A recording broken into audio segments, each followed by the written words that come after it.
นี่พี่น้องขูดอันนี้หันขูดดูแผลทุเรียนได้อันนี้นะที่ขูดนี่นะขูดเปลือกนี่บ่แม่นขูดหาหวยเด้อพี่น้องเอ้ยนี่บ่แม่นหาหวยเด้อนี่หั่นน่ะห้วยเห็นบ่ขูดดูแผลทุเรียนแล้วก็เอาปูนแดงมาทาพี่น้องอย่าไปคิดว่าขูดปะแป้งหาหวยเด้อพี่น้องเอ้ยบ่ได้แม่นได้เห็นบ่แต่ละต้นแต่ละต้นโอ้ยมีแต่ต้นงามๆพี่น้องเอ้ยสวนนี่ก็ได้งามอีหลีเหรอ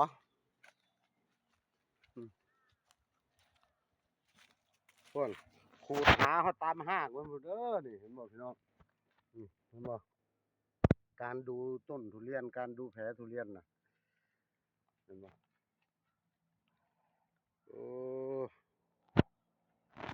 พี่น้องนี่เห็นบ่นี่แต่ละต้นอันนี้บ่ได้แม่นขูดหาหวยเด้อพี่น้องเอ้ย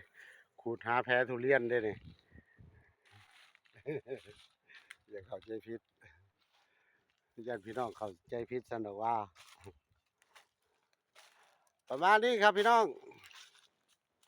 เดี๋ยวมื้อหน้าฟ้าใหม่เดี๋ยวสิพาชมสวนทุเรียนใหม่อีกครับขอบคุณครับ